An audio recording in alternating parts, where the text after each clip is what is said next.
남북 간에 오가는 얘기를 들으면 이게 영 심상치가 않습니다. 평양에 무인기가 떴고 전단지를 살포했다라고 하면서 북한이 방송을 했습니다.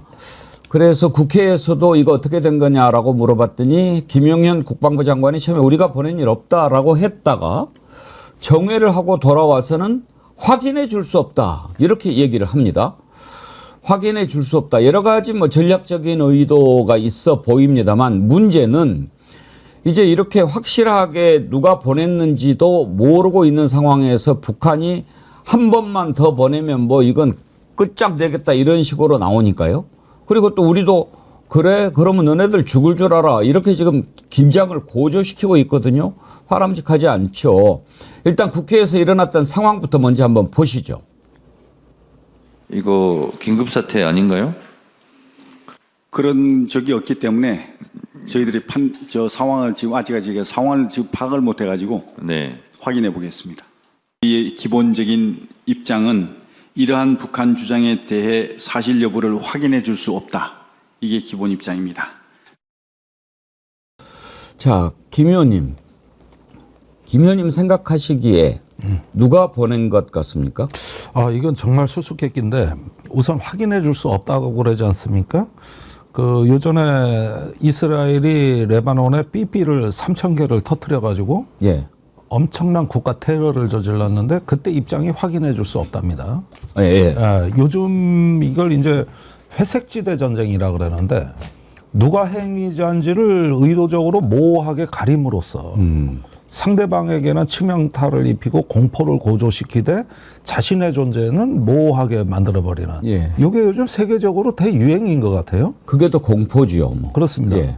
그래서 우리가 최근에 그런 이스라엘의 소행에서 그런 걸 많이 지금 보고 있는데 그대로 보고 베낀 것 같다. 그대로 보고 베낀 것 같고 그다음에 두 번째는 저는 이건 몇 가지 가설을 지금 세워보고 여러 가지를 생각을 해보는데 우선 국방부가 진짜 모르는 것 같습니다. 예. 아, 그래요? 예. 그러니까 그동안에 전단 살포라든가 이 접경 지역에서의 표현의 자유라 그래가지고 완전히 풀어놨어요. 완전히. 그러니까 이제는 저기 탈북단체가 정부하고 협의 과정 없이 바로바로 살포를 하는데 이 풍선을 통한 대북전단 살포 얼마 전에 이게 불과 뭐 한 열흘 남짓한 기간에 전혀 제가 보기에 새로운 뉴스 하나가 나왔는데 임진강에 이제 물길을 따라 가지고 각종 뭐 물품이라든가 전단을 물길로 살포하는 게 또 언론에 대대적으로 나간 적이 있습니다. 예. 굉장히 진화하고 있는 거죠. 진화하고 있다. 물론 저기 고정익 항공기를 통한 드론의 전단 살포는 조금 차원이 다르긴 해요. 이거는 좀 여태까지 못 본 기술이거든요. 한 번도 우리가 본 적이 없어요. 이런 것들은. 이 회전익이라고 해서 쿼드콥터라고 예. 날개 4개 달린 거. 이거는 우크라이나나 가자 전쟁에서 아주 전쟁의 판도를 바꾸는데 엄청나게 역할을 했다는 거는 본 적이 있는데 고정익 항공기에다가 전단을 꼬리로 달아가지고 휘젓고 다닌다는 얘기는 들어본 적이 없거든요. 예. 그런데 이런 정도의 무언가가 행위가 있었다면 제가 보기에는 우리나라 군사분계선 일대에서의 어떤 민간단체 동향도 다시 봐야 되겠지만은 저 멀리 중국의 단둥이나 그 신의주 접경지역 같은데 이쪽에서 가가지고 날려보냈을 수도 있습니다. 그러니까 이런 부분들이 이제 그 우리 측 정보 감시 자산에도 일체 포착이 안 되고 그다음에 북한도 뚫렸다는 충격이 큰 것 같거든요. 그러니까 이런 상황은 제가 보기에 가장 치명적인 게 뭐냐 하면은 통제가 안 되는 상황까지. 이제는 이게 정부가 무슨 뭐 전단을 살포하고 심리전을 한다 이런 것들은 다 저기 그 공식적인 교전 행위에 들어갑니다, 원래. 예. 심리전도 교전이에요. 그래서 세계 어느 나라가 하든 다 정부가 하는 거고 군이 통제하는 거거든요. 근데 유독 우리나라만 그냥 이런 게 다 표현의 자유 영역으로 그냥 정부 영역에서 빠져나가 버리니까 저 실제 모르는 거 아니냐 이거 어떻게 된 건지 그런 생각까지도 들어요 지금 보기에는. 지난번에 북한에서 넘어왔던 무인기도 고정익 아니었습니까? 그건 고정익인데 그때는 바람의 방향도 남쪽으로 불었을 뿐만 아니라 어떤 화물이 없었어요. 예. 그런데 지금은 정찰용으로 단순히. 지금은 북풍입니다. 예. 그러니까 맞바람이라는 게 있잖아요. 이런 면에서 저걸 싣고 간다는 게 거기다가 140km를 가니까 북한에서 저기 군사분계선에서 서울은 40km밖에 안 돼요. 그런데 평양은 멀다고 140km니까 예. 북한이야 날려보내기가 쉽죠. 그러나 우리가 그 방공망을 다 뚫고 140km를 화물을 싣고 간다는 건 그것보다 몇 배 어렵지. 그리고 문제는 돌아와야 된다는 거예요. 예. 그냥 추락해버리고 그냥 버려버리는 게 아니라 이게 증거를 인멸하기 위해서 돌아와야 된다 그러면은 아무래도 북한보다는 남한이 이 작전을 수행하기가 어렵습니다. 그런데 이제 그 북한에서 사진을 촬영해서 이렇게 보이고 B라는 조작된 것 같지는 않고 이렇게 보면은 이런 것들을 과연 누가 했겠느냐. 이거는 이제 민간단체가 했다면은 자금과 기술이 많이 모여야 가능한 거고 정부가 하고도 안 했다 그러려면은 유엔 사령부의 책임 추궁을 피해야 되거든요. 그러니까 재작년 12월에 북한에 무인기가 5대가 왔는데 한 대가 용산을 뚫었어요. 그때 우리가 송골매 무인기 2대를 북에 올려보냈습니다. 그리고 바로 유엔사 조사가 들어와가지고 하루아침에 피해자가 피의자로 바뀌어요. 그렇군요. 예, 그러니까 이런 부분은 요즘 유엔사 권위가 엄청나게 지금 커졌기 때문에 만약에 정부가 보내면은 그것까지도 기만하고 보내야 되거든요. 방금 전에 우리가 그때 2대를 보냈다고 얘기하셨는데 당시에 그 2년 전에 북한 무인기가 침투했을 때 윤석열 대통령이 우리도 무인기를 보내라 그렇게 지시를 한 적이 있거든요. 그때 보냈던 겁니까 그러면? 예, 그랬답니다. 그러니까 이제 격추를 못 시키니까 궁여지책으로 보낸 거예요. 그런데 윤 대통령이 직접 지휘한 걸로 위신을 세운 거죠. 그러면 지금은 그때 이제 2대를 보냈다고 얘기를 하셨는데 전체적으로 이렇게 군사안보 전문가로서 보시기에 누가 어느 쪽에서 민간이 아니면 우리 군이 어느 쪽에서 보냈을 가능성이 더 크다고 보십니까? 자작극 가능성은 배제하겠습니다. 자작극일 가능성은 낮다. 예, 그건 배제하겠습니다. 예. 아니 조작할 게 없어서 그래. 자기네 존엄을 그러니까요. 집무실 위까지 나가는. 예. 는 그런 어떤 그 집무실 그건 너무 위에서 심각한 평양의 자해죠. 중심국에서 그리고 북한이 이런 식의 자해 행위나 조작 행위를 한 것은 지난 한 3, 40년간은 본 적이 없어요. 그런 면에서는 일단은 배제할 해야 된다. 이 시나리오는. 그러나 영공이 뚫렸다는 걸 처음에는 조용조용했거든요. 처음에 3일 날 갔다는 거 아닙니까? 4일, 그 다음에 10일 이렇게 되는 거니까 3, 4일에는 대응이 없었어요. 이때는 사태 파악에 부산했던 것 같아요. 만약에 조작이라면 그때 나왔겠지. 그랬는데 3, 4일 날은 조용했거든. 그랬는데 이 처음에는 설마 하다가 저 비행체에서 삐다가 뚫어지고 보니까 이게 한 번, 2번 이러면서 우리 완전히 뚫렸구나. 이래가지고 이제 일이 커지기 시작한 거예요.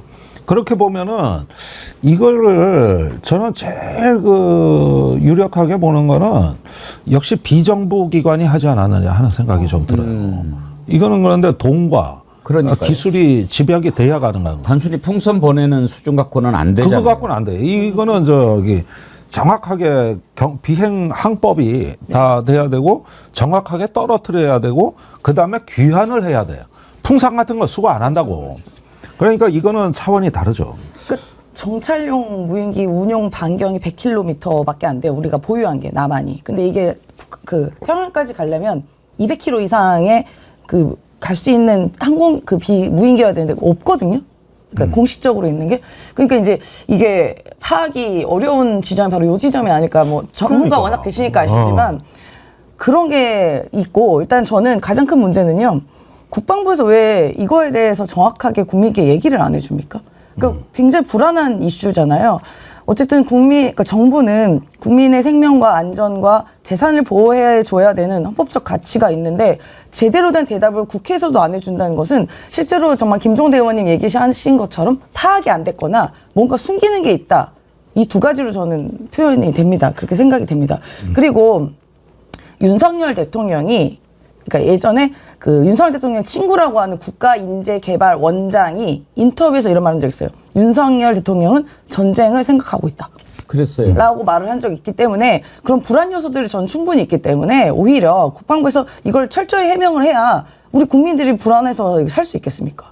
그러니까 이 부분은 통제할 의사도 없고 그런데 우리나라 대한민국 안전을 지금 탈북단체한테 다 맡겨놓은 거예요. 근데 그럴 기술이 있을까요? 아니 그러니까 이게 기술이라는 게 그렇습니다. 이게 어떤 그 탈북 단체뿐만 아니라 이런데 이제 돈을 대는 뭐 외국 자본까지 들어오니까 그러니까 이런 면에서는 여러 가지 어떤 그 돈과 기술을 모아가지고 북한에 무언가 이렇게 도발을 할 수 있는 이래가지고 한반도 정세 전체를 전쟁 분위기로 몰아넣을 수 있는 이런 모의는 가능하죠.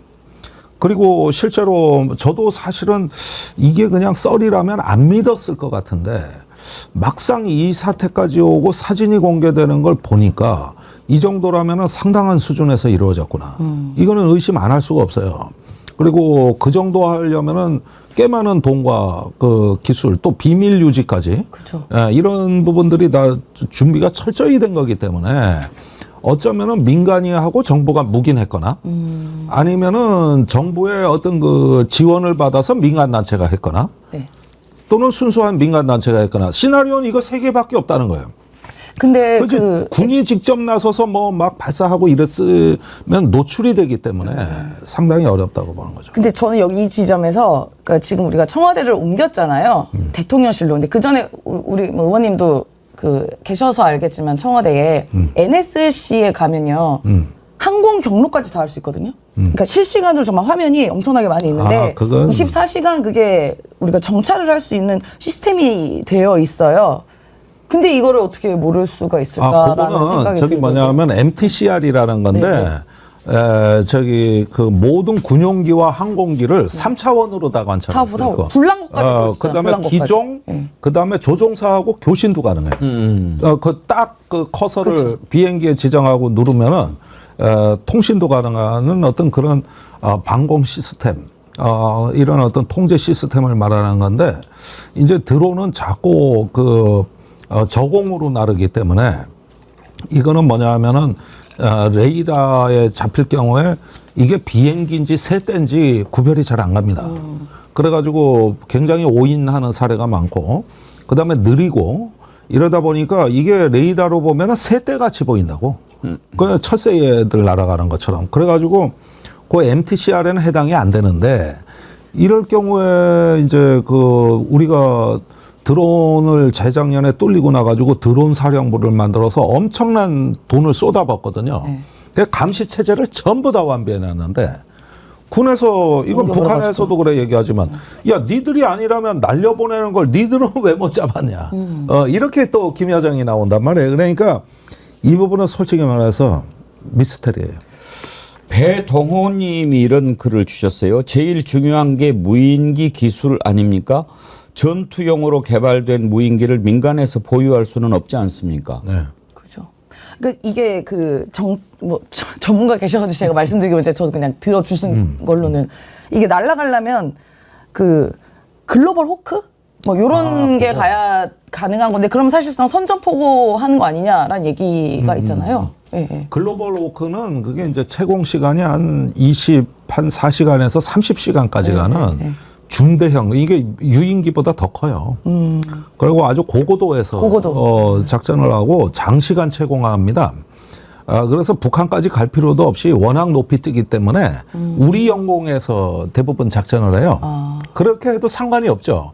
그거는 이제 고고도 무인 정찰기가 있고 우리가 이제 후보 기종으로 꼽을 수 있는 건 사단급하고 군단급이 있습니다. 그 다음에 대대급이 있는데 그거는 너무 성능이 낮아서 일단 논외로 하더라도 최근에는 사단 군단급 무인기를 갖고 있는데 이런 데서 어떤 장비나 기술이 유출됐을까? 굉장히 상상하기는 어렵지만은 일단은 워낙 지금 충격적인 사건이기 때문에 배제하지는 말고 가능성을 한번 검토를 해봐야 돼요. 가장 비겁한 거는 국방부가 확인해 줄 수 없다 그러는 게 아는 건지 모르는 건지 그 자체를 모르는데 외신에서 이걸 보면은 이건 네타냐후가 요즘 하는 소행 그 짓거리가 있기 때문에 한국 정부가 했다는 뜻으로 받아들인다는 거예요. 그렇죠. 아니, 확인해 줄 수 없다 그러면 다 그렇게 받아들이지 그러면은 대체로 그렇죠. 네. 노코멘트라고 하는 게. 네. 그런데 이제 문제는 우리가 보냈냐 안 보냈냐 이런 게 밝혀지지 않은 상황에서 남북 간의 긴장이 계속 높아지고 있다는 거거든요. 네. 지금 북한은 국경성 부근 포병 부대에 완전 사격 준비 태세를 지시했다고 이렇게 보도를 했습니다. 이건 어떤 의미가 있는 겁니까? 그게 이제 우리가 박근혜 정부 당시를 보면은 그때 전단이 하도 날아가니까 예. 북한이 그 대비를 하고 있다가 우리 풍선을 향해서 고사총 사격을 한 적이 있습니다. 예. 그 탄환이 연천 면사무소 또 앞마당에 떨어졌어요. 그래가지고 우리가 그때 그 교전 수칙이 즉각 대응하게 돼 있는데 이 탄피 신고를 받아가지고 비상이 해제됐는데 저기 우리가 포탄을 한 수십 발을 북한 진지 상공에다가 쏟아봤어요. 그러니까 북한군이 다시 비상이 걸려.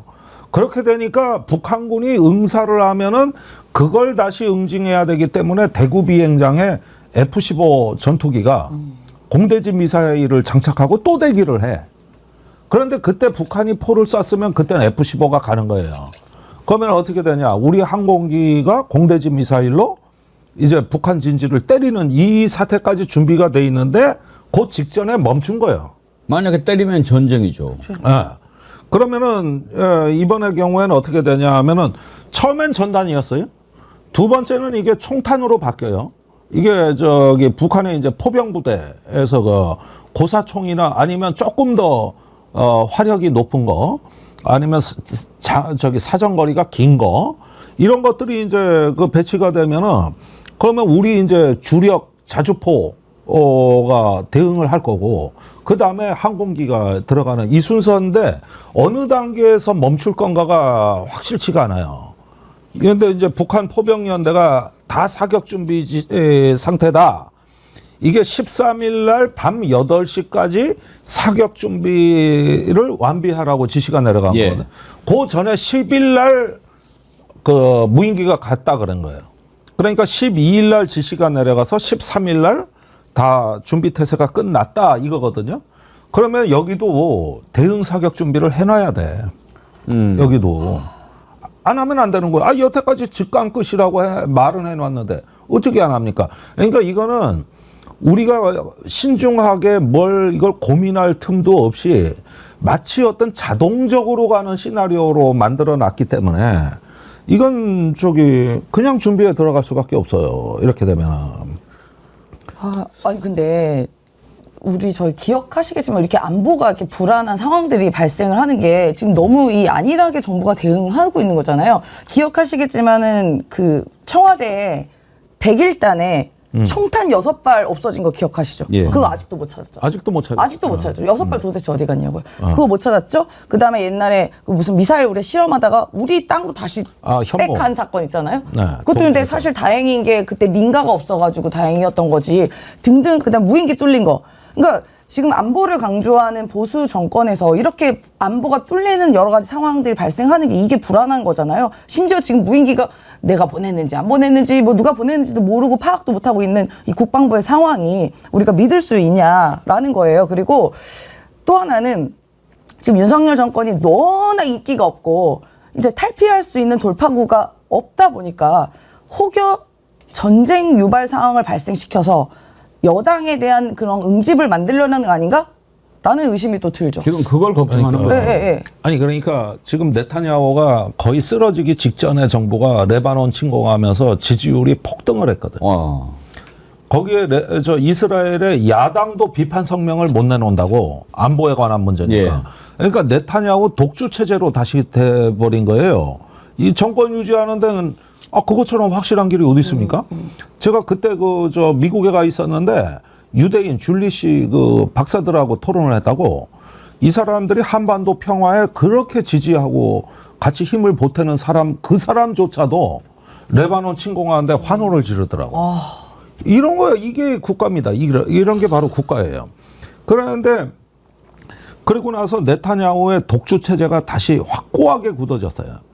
그런데 지금 우리나라 올드 보스들이 윤 정부에 대한 불만이 뭐냐면 왜 안보 이슈를 제대로 못 써먹냐.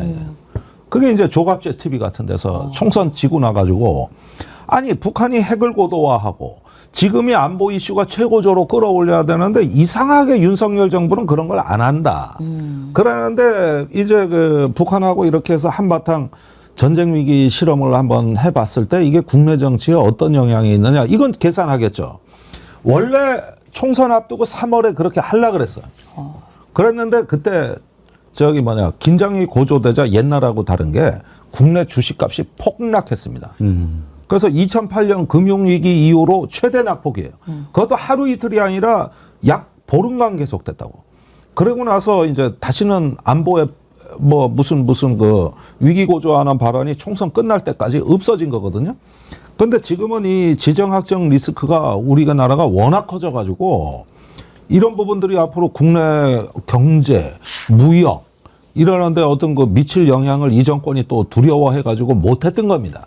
근데 지금에 와가지고 그 북한이 어떤 거 뭐 저렇게 위협했다는 걸 명분으로 삼아서 이때다 싶으면은 이건 또 어떻게 되는지 요거 지금 정신 바싹 차려야 됩니다. 우리가 지금 상황이 이렇게 되니까 국민들 걱정이 오죽 크겠습니까?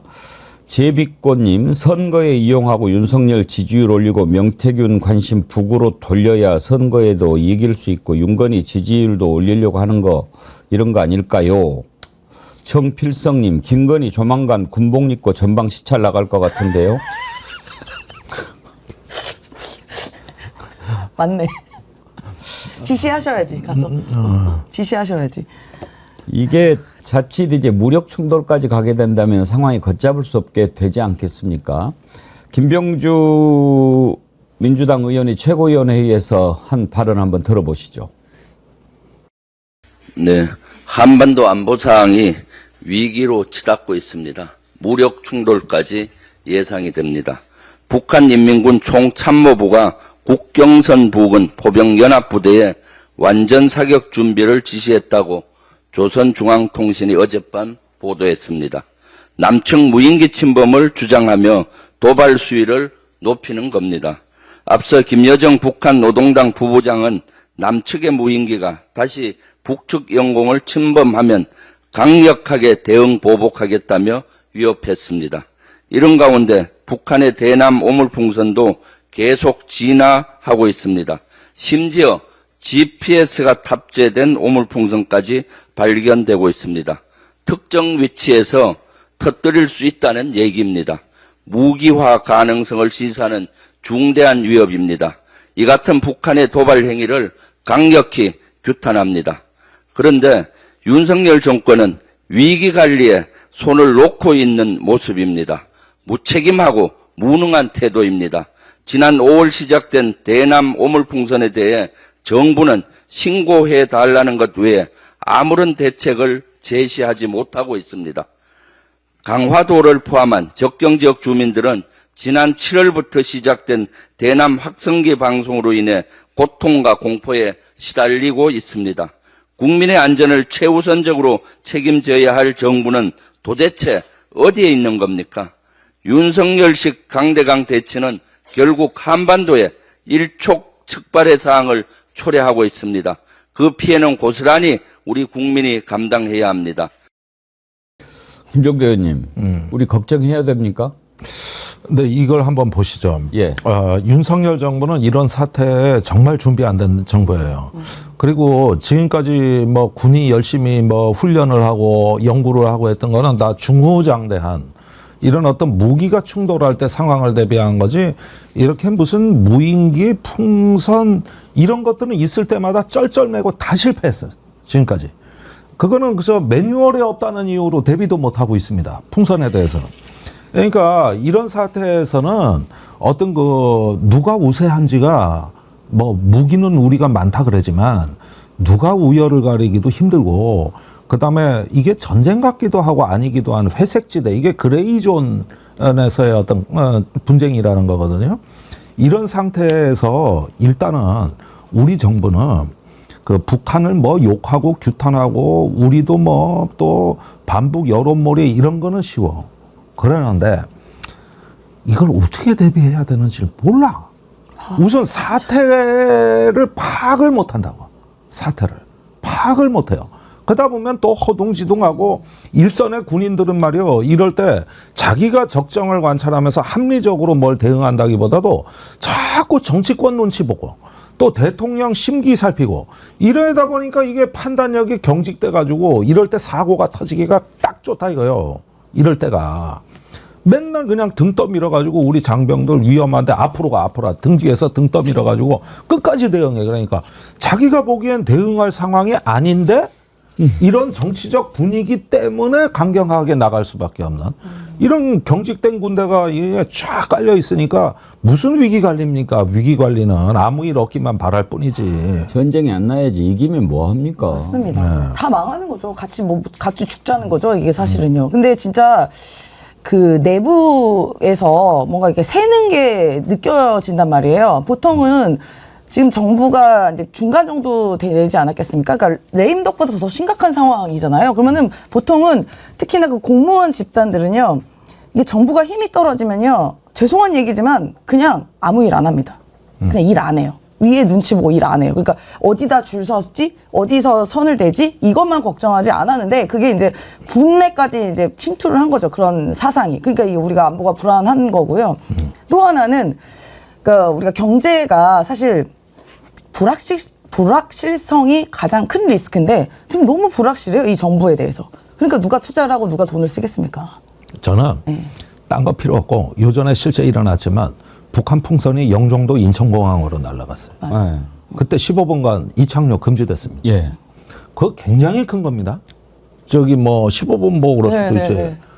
아니 15분간 엄청 이착륙되면 큰 인천 상공에서 빙빙 돌고만 있었다는 얘기인데 그게 이 공항 안전에서 가장 주목할 사건이에요. 큰 것도 필요 없어요. 뭐 꼭 총싸움을 해야 뭐 위기가 아닙니다. 이런데 이걸 이제 군사 용어로 가치 표적이라고 하는 게 있어요. 밸류 타겟. 예. 이게 뭐냐 하면은 상대방이 지켜야 될 가치가 너무 높은 표적을 얘기하는 거거든. 대컨대 인천공항 같은 거, 김포공항 같은 거, 여기 서울 전체가 가치 표적이라고.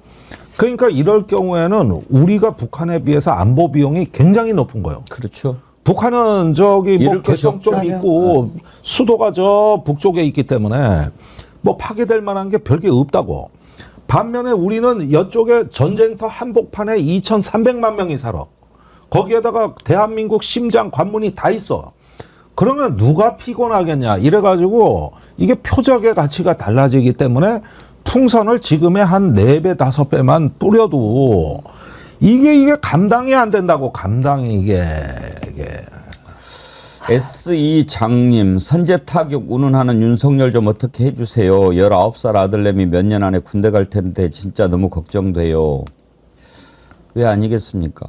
근데 지금 남북 간에 오가는 표현들을 보면 이게 원래 말이 서로 에스컬레이트 되면서 이제 싸움이 나는 거 아닙니까? 근데 오고 가는 언사들이 아주 거칠기가 짝이 없고 또 하나 이제 제가 좀 걱정이 되는 부분은 얼마 전부터 북한이 우리나라를 호칭할 때 그동안에 남조선이라고 그랬는데 네. 이제는 한국, 대한민국 그래요. 네.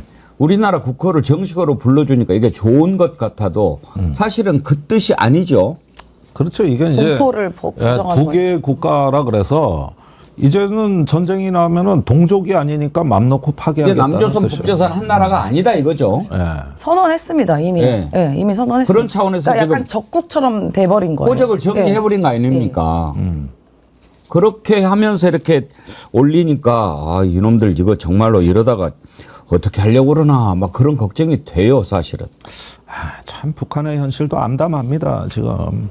그런데 싸우는 말의 수준들이 너무 저열하고 자극적이라서 없는 분쟁을 만들어서 이렇게 하는 것 같아 매우 안타까운 일이죠. 그 예전에 문재인 정부 시절에는 북한에서 도발을 하더라도 다음 날에 뭐 주식시장이나 이런 게 영향이 전혀 없었어요. 그러니까 왜냐하면 그만큼 약간 믿음이 있었다고 해야 되나?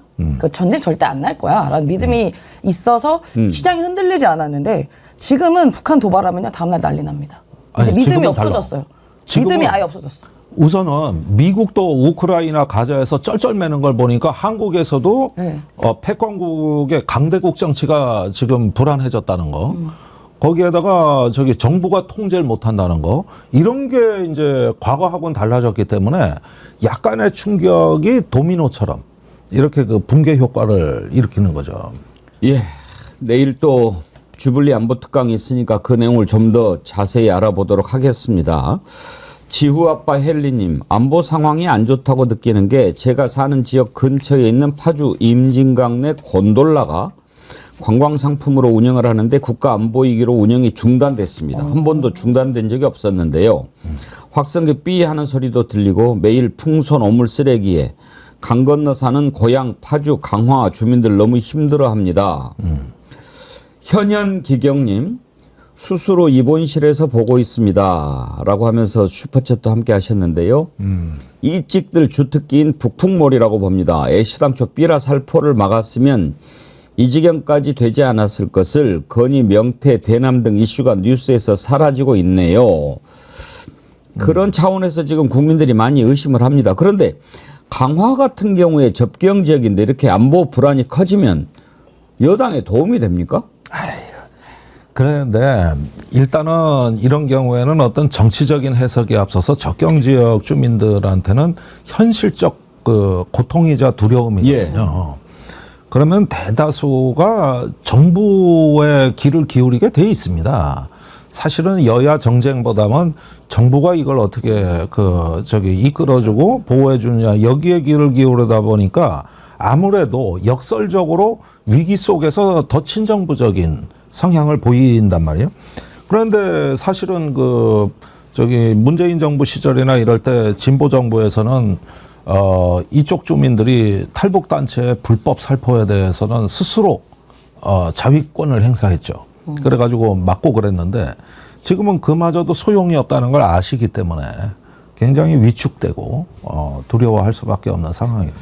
하여튼 이 정부 참 답이 없습니다. 안으로는 지금 난리가 아닌데 국민들이 그나마 안보라도 좀 제대로 든든하게 지켜주기를 바라는데 그것도 못하고요. 오늘 오시면 그 무인기 관련해서 네. 여쭤보려고 했는데 방금 전에 네. 뭔가 중요한 속보가 하나 떠서 이것부터 좀 여쭤보겠습니다. 긴급으로 보내왔는데요. 박근혜 사망이라는 CNN 기사 절대 열지 마십시오. 아, 네. 최순실 사건과 관련 우려되는 대한민국이라는 제목의 이메일을 유포해서 북한에서 어제 제작한 악성 코드가 담긴 메일인데 이것을 열어보는 순간 휴대폰이 북한 해커한테 접수됩니다. 주변 분들께 홍보 부탁드립니다. 경기 남부경찰청 사이버안전계장 경정 이영필. 이 글의 팩트도 제가 아직은 확인은 못하겠습니다만 네. 이게 사실이라고 한다면 북한이 박근혜 사망 이런 CNN 기사를 올려가지고 이걸로 이메일을 열어보면은 바로 이렇게 해킹을 당하게 하는 건데 가능성이 있는 얘기입니까? 해킹하는 수법이 하나죠. 사실은 KF-21 그 관련해서 해킹을 독일 딜사가 당했다고 하잖아요. 예. 이 방법을 썼습니다. 북한 해킹 조직의 그 김숙희가 그 조직의 핵심인데 예. 독일에 있는 그 공대공 미사일을 만드는 딜사에 메일을 보냈어요. 취업을 원한다, 뭐 취업 정보 이런 거. 예. 그러니까 이제 그걸 열어보는 순간에 그 안에 들었던 정보가 다 해킹 당하는 그런 수법인데 아마 이러한 것도 우리 대한민국에서도 아마 북한 해킹 조직이 할 거라고 보여집니다. 네. 예, 확인해 보겠습니다만 아무튼 의심스러운 메일이나 네. 이런 그 문자는 안 받는 게 좋습니다. 그 괜히 열어가지고 좋을 일이 하나도 없습니다. 네. 자, 의원님 무인기 관련해 가지고 제일 궁금한 거 일단 무인기를 평양에서 이제 찍었고 공개까지 하지 않았습니까? 네, 예. 그러면 무인기가 평양 상공에 떴다라고 하는 것은 팩트인 것 같고 네. 제일 궁금한 거 누가 보냈을까 하는 건데 일단 국방부 입장은 맨 처음에는 우리가 안 보냈다라고 했다가 지금은 확인해 줄 수 없다까지 했지 않습니까? 네, 네. 그 뒤로 뭐 바뀐 게 있습니까, 입장이? 그 뒤로 뭐 아직 바뀐 건 없습니다. 그럼 의원님 생각하시기에는 네, 네. 어떤 것 같습니까? 우리가 보냈을까요? 아니면 민간인이 했을까요? 일단 그 당시 사항을 제가 그 사건이 터지자마자 국방부 차관을 비롯해서 고위급하고 통화를 했을 때 대단히 우왕좌왕했거든요. 합참도 우왕좌왕하고 있었고, 왜냐하면 그 사항을 모르는 가운데 터졌기 때문에. 그리고 그 당시 군은 아니라라고 명확히 얘기를 했고요. 그래서 아마 그 당시 법사위에 와 있던 김용현 국방부 장관이 군은 아니라라고 명확히 얘기를 했고요. 근데 나중에 안보실장하고 이렇게 개입되면서 제가 봤을 때 확인해 줄 수 없다라고 한 거죠. 그럼 군은 아닌데 민간이나 또는 다른 기관에서 그것을 했을 개연성이 있는 거고요. 다른 기관이라면 어느 급이요? 뭐 기관이 많이 있죠. 뭐 국정원이든 뭐 오늘 또 제가 질의를 했는데 예를 들어서 ADD 같은데 무인기를 만들잖아요. 예. 실제 그런 기관들 또는 뭐 여러 또는 관련 기관이나 또는 뭐 민간 단체, 민간에도 또 어떤 그런 기관에서 했을 가능성이 많이 높고요. 뭐 물론 정부에서는 북한의 자작극일 가능성도 있다라고 얘기했는데 그것은 아주 희박합니다. 그러겠습니까? 다른 왜냐하면은 것도 아니고 최고 존엄을 모욕하는 그러니까 것까지. 전단 내용을 보면은 예. 북한의 자작극이라고 할 수는 없어요. 왜냐하면 그 전단 내용 속에는 최고 존엄을 모욕하는 게 있잖아요. 만약 그러니까요. 그랬으면 아마 사형 받을 거예요. 예. 아무리 자작극을 하더라도. 예. 그러니까 자작극일 개연성은 없는데 났는데 이제 그러면 어떤 기관이나 특정한 어떤 조직 또는 그런 데서 보내지 않았을까 하고 있는데 아마 정부에서 지금 여러 가지를 밝히기 위해서 노력하는 것 같은데 알고는 있을 확률도 있고요. 예. 네. 그리고 현재 유엔사에서도 이것을 조사할 걸로 보여요. 왜냐하면 이것은 정전 위반이고요. 협정 위반이고 하기 때문에. 그런데 이것은 오늘 방사청 할 때도 물어봤어요. 예. 방사청의 ADD 국방과학연구소에서 주로 우리 군의 무인기를 만듭니다. 연구하고.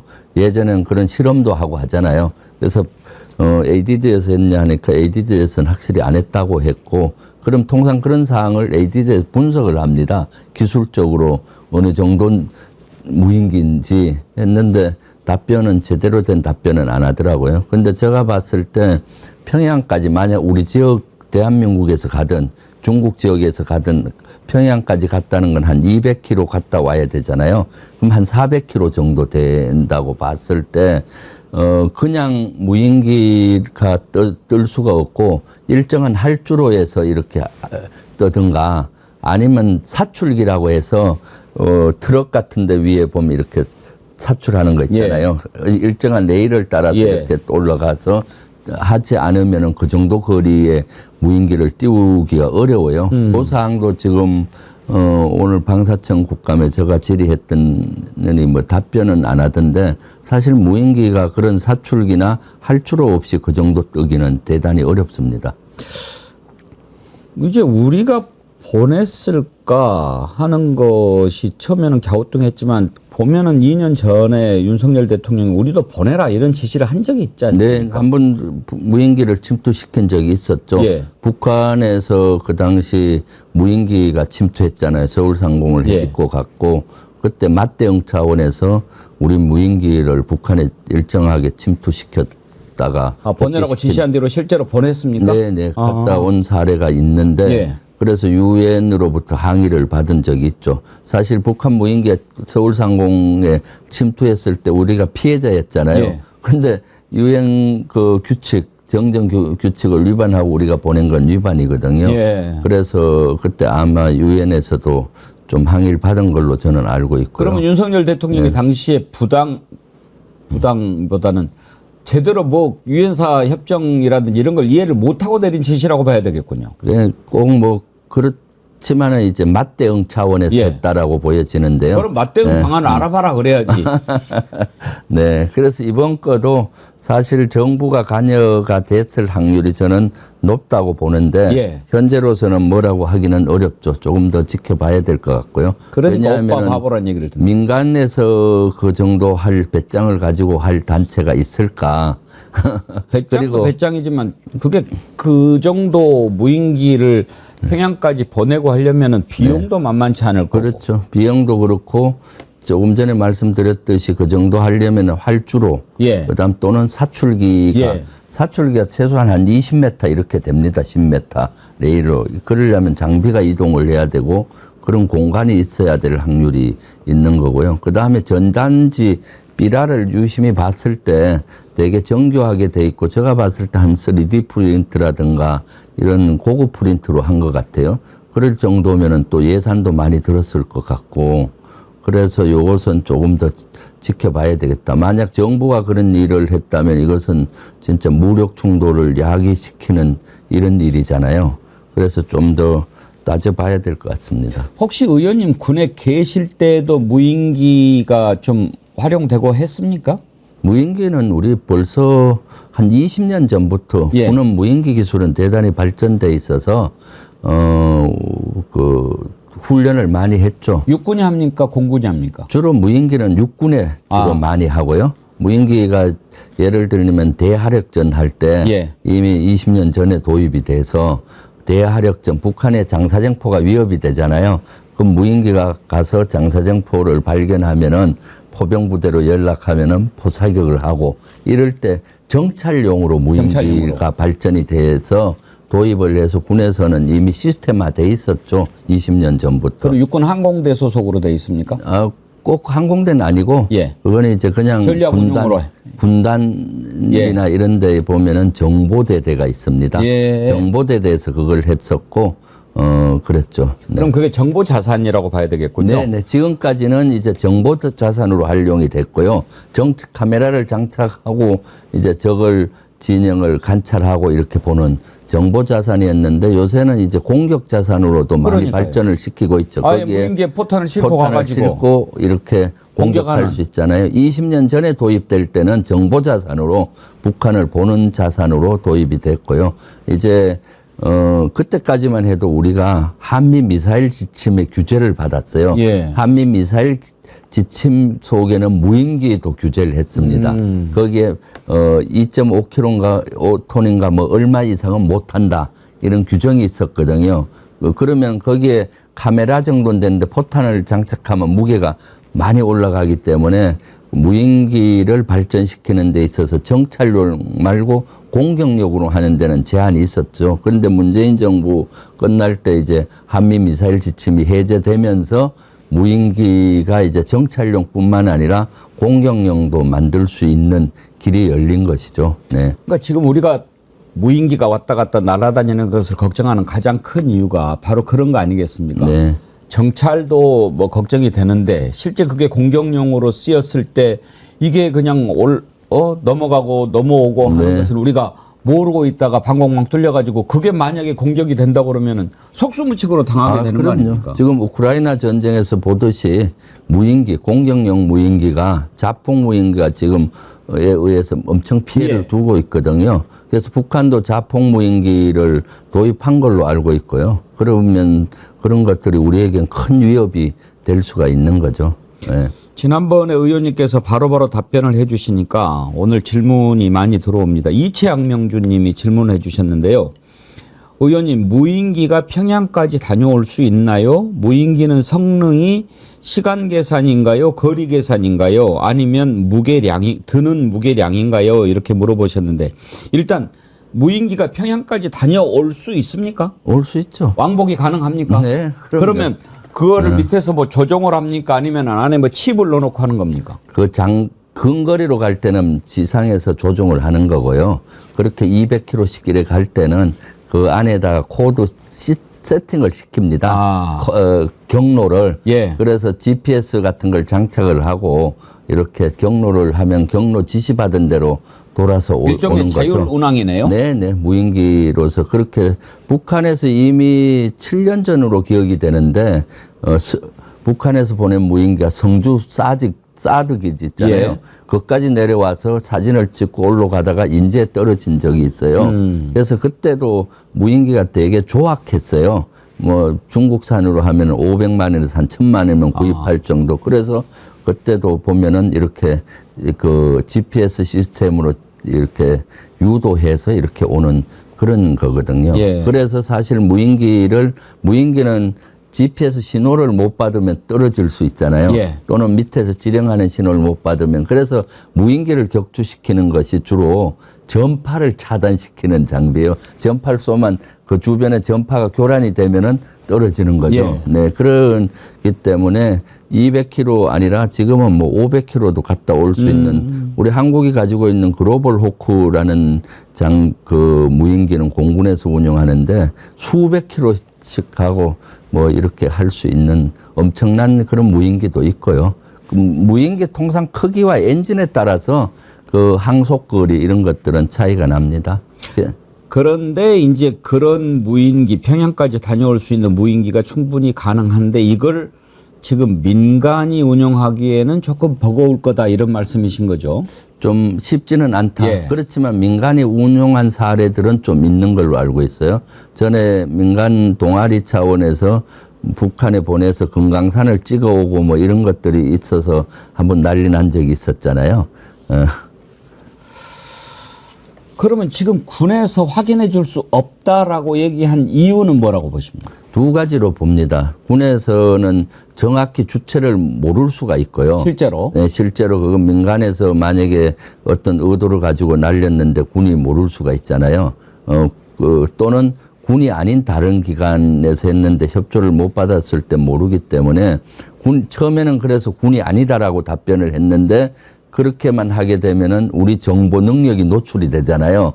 민간에서 보냈는데 왜 보낸 걸 확인을 못한 것도 군에 문제가 되는 예. 거고요. 또 군이 아닌 다른 기관에서 보냈는데 몰랐다면은 어찌됐든 그 방공망이 방공망이 뚫린 거죠. 예. 실제 그런 것들을 그리고 갔다가 아마 돌아왔을 확률이 있잖아요. 예.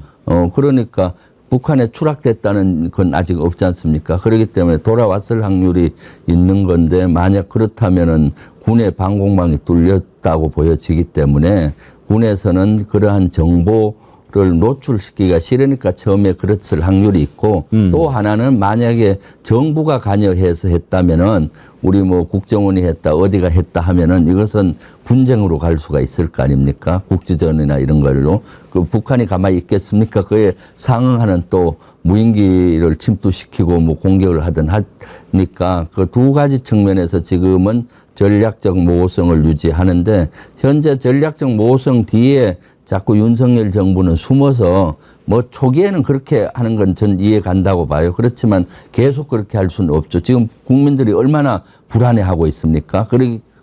그런데도 전략적 모호성 뒤에 숨어서 본인들의 무능을 감추든가 민간이 갔는데 몰랐다. 무능을 감추는 거고요. 정부와 관련된 기관에서 했다 하면 책임을 따져서 책임져야 되는데 책임을 전략적 모호성 뒤에 숨어서 그것을 은폐하는 것밖에 되지 않잖아요. 그래서 초기에 지금 뭐 전략적 모호성을 유지하는 거는 저는 충분히 이해가 가는데 계속해서는 안 된다. 빨리 조사를 해서 밝히고 한반도가 더 이상 이렇게 긴장 국면으로 가지 않게 위기 관리를 해야 되겠다라고 생각을 하고 있고요. 지금 그런데도 불구하고 안보실장인 신원식 장관, 예.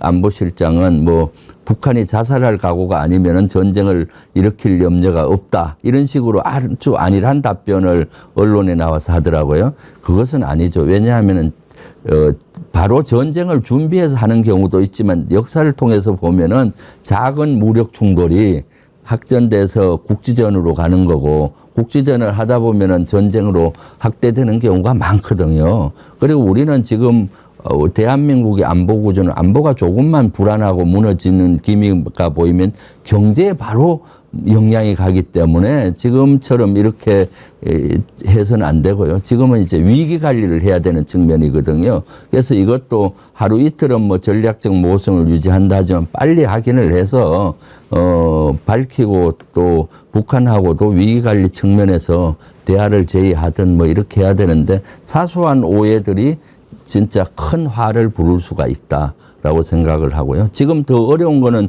남북 간의 모든 통신선이 단절돼 버렸잖아요. 예. 예전에 통신선이 있을 때는 이것은 뭐 이렇다 서로 오해를 풀 수 있는 선이 있었는데 지금은 없다 보니까 북한에서는 만약 민간에서 하는 것조차도 이해를 못할 겁니다. 왜냐하면 북한에서는 어떤 군이나 북한에서 통제하지 않은 걸 민간이 북한에서 할 수 있습니까? 없잖아요. 그렇기 때문에 이런 것들은 위기 관리를 해야 되는데 지금 윤석열 정권에서는 그런 개념들이 없는 거죠.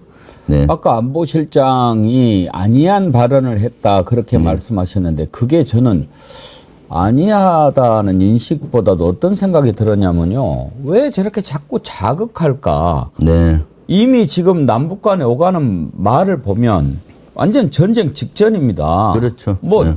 자살 뭐 이런 이야기 참변 막 이런 표현들 나오지 않습니까? 이걸 보면서 지금 윤석열 정권의 지지율이 최악 아닙니까? 네. 모든 여론조사마다 다 최저치 아닙니까? 네.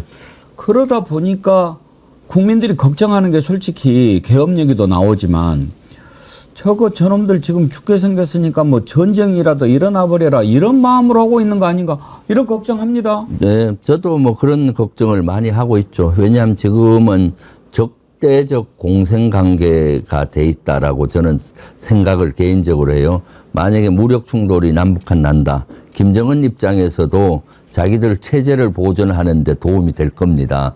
자기들 충돌이 일어나면 남쪽과 싸워야 되니까 똘똘 뭉치자 하는 거고, 만약 그런 상황이 된다면은 윤석열 정권도 지지율이 막 떨어지고 있는데 만약 무력 충돌이 난다면 모든 것이 거기에 이슈가 빨려들고 그럴 거 아닙니까? 그러니까 이런 것들을 좀 부추기는 측면도 내면에는 있지 않겠나 하고 저는 우려를 해요. 그러니까 지금 이런 걸 방치하다시피 하고 있잖아요. 지금 보십시오. 북한의 오물풍선을 하루가 멀다 않고 날아오고 국민은 불안하죠.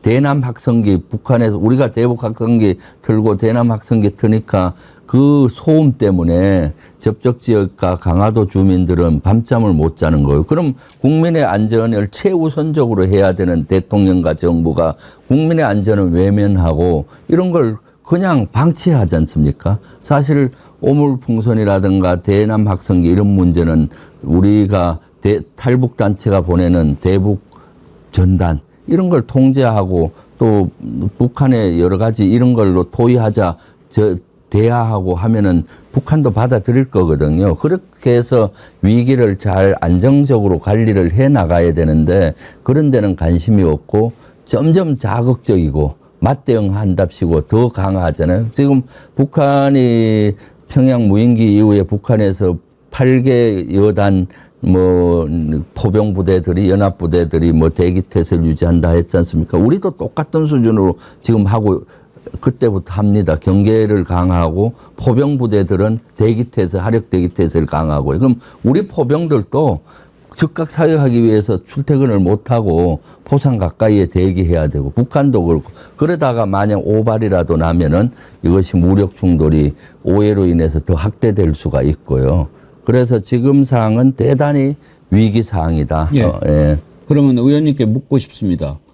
걱정해야 합니까? 전쟁을? 전쟁까지는 몰라도 최소한 무력 충돌이나 국지도는 이대로 가면은 일어날 확률이 너무 높아졌다. 그렇기 때문에 이대로는 안 된다. 어떻게 관리를 해야 됩니까? 지금 윤석열 정권이 관리를 해야 되는데 못하고 있잖아요. 그래서 우리 민주당에서도 손 놓고 있을 수 없어서 어저께 국가 안보 점검단을 만들었습니다. 박지원 의원을 중심으로. 그래서 만들어서 여러 가지를 지금 연구를 하고 있습니다. 예를 든다면은 이럴 때 유엔 사령부가 나서서 좀 긴장을 낮추는 방법이 있고요. 왜냐하면 지난번에 우리가 북한에 학성기 했을 때 라케말라 유엔 사령관이 국방부 장관 만나서 그거 좀 자제를 요청하고 했었거든요. 미국 입장에서도 한반도가 긴장으로 가는 걸 원치 않습니다. 사실은 지금은 이스라엘, 레바논 그쪽에서 전쟁이 일어나고 있고 우크라이나 전쟁이 일어나고 있고 대선 전에 한반도는 좀 조용해 줬으면 좋겠는데 윤석열 정권에서는 계속 긴장을 북한에 맞대응한답시고 올리고 있는 것이 있거든요. 그래서 그 여러 가지 유엔사를 활용을 하든 또 여론을 한기를 시켜서 윤석열 정권 내 이러한 대북 정책을 변화시키도록 유도하는 것이 제일 중요하죠. 그리고 내일 제가 봤을 때는 이제 4개 지역 그 선거가 있잖아요. 2차 정권 심판이 돼서 압도적으로 민주당이 또 이번에 야당이 이긴다면은 또 한 번 더 해초리를 쳐야 된다고 봅니다. 그래서 자꾸 국정기조를 바꾸게 하고 해야죠. 특히 강화도 같은 지역은 지금 대남 학성기로 고충을 겪고 있고 이 피해를 고스란히 접정 지역인 강화도가 받고 있거든요. 좀 거기는 보수세가 센데 이번에는 좀 전향적으로 윤 정권 심판을 해줬으면 좋겠습니다. 지금 안에도 이렇게 시끌시끌하고 아주 국민들이 걱정이 많은데 안보까지 이렇게 되니까 말이죠.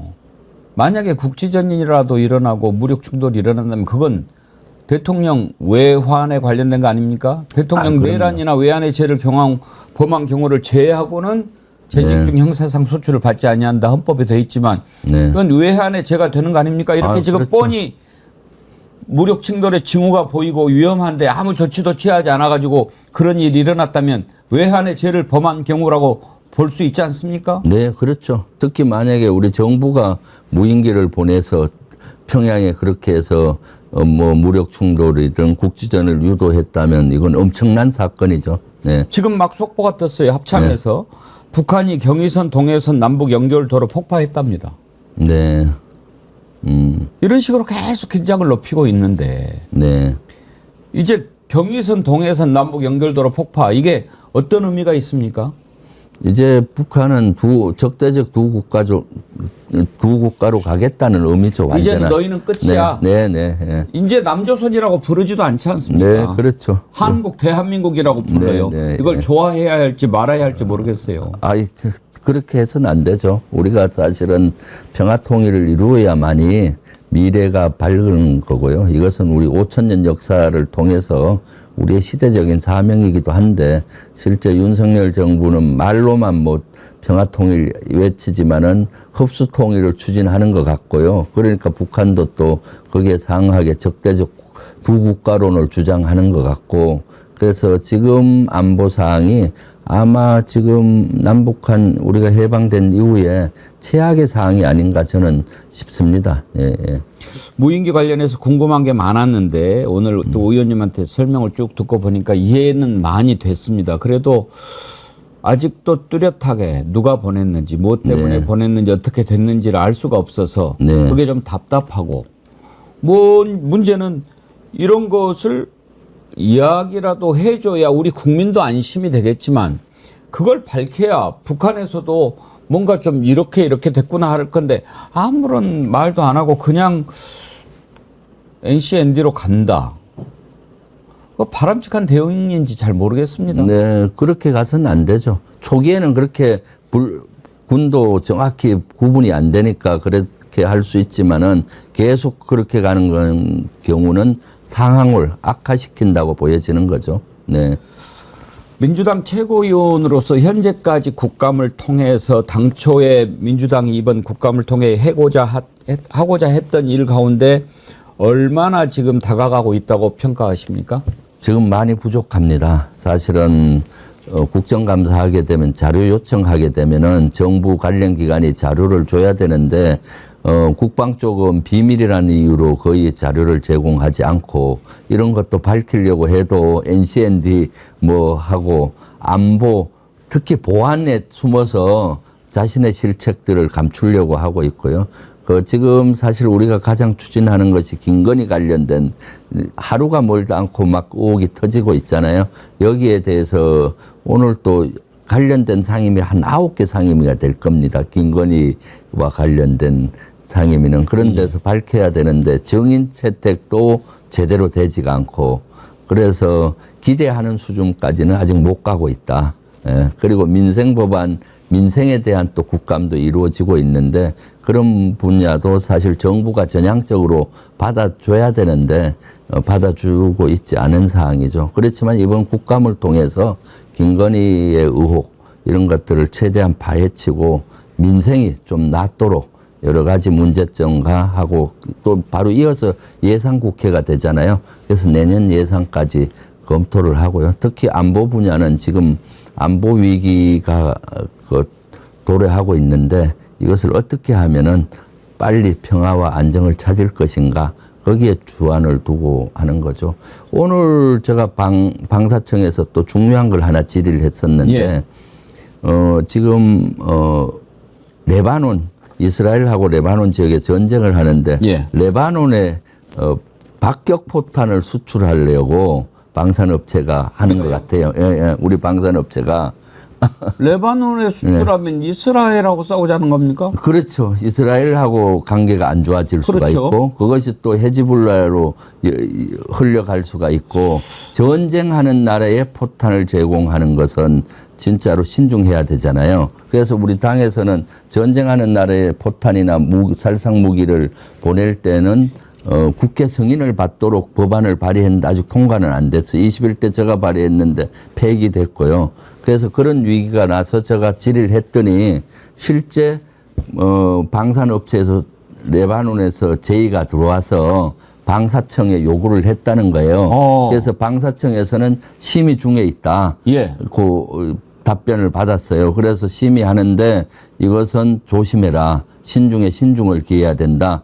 전쟁하는 나라에는 포탄을 보내게 되면은 국익 차원에서 큰 해를 질 수가 있잖아요. 대표적인 것이 제가 예를 들어준 것이 우크라이나예요. 예. 우크라이나에 우리가 포탄 155mm를 미국과 폴란드를 해서 우회 지원했다는 의혹이 많잖아요. 그런 걸 한 요인이 돼서 러시아와 우리가 적대국이 되고 러시아와 북한이 동맹을 맺었잖아요. 그렇죠. 그래서 전략적인 환경이 너무 안 좋아진 겁니다. 그것이 가장 큰 대형 저는 외교 안보 참사라고 보는데 레바논에 만약에 방산 수출을 한답시고 거기에 하게 되면은 제2의 우크라이나와 같은 그러한 사태가 돼서 외교 참사가 일어날 수 있으니까 신중에 신중을 기해라라고 주의를 주고 왔습니다. 예, 그거 네.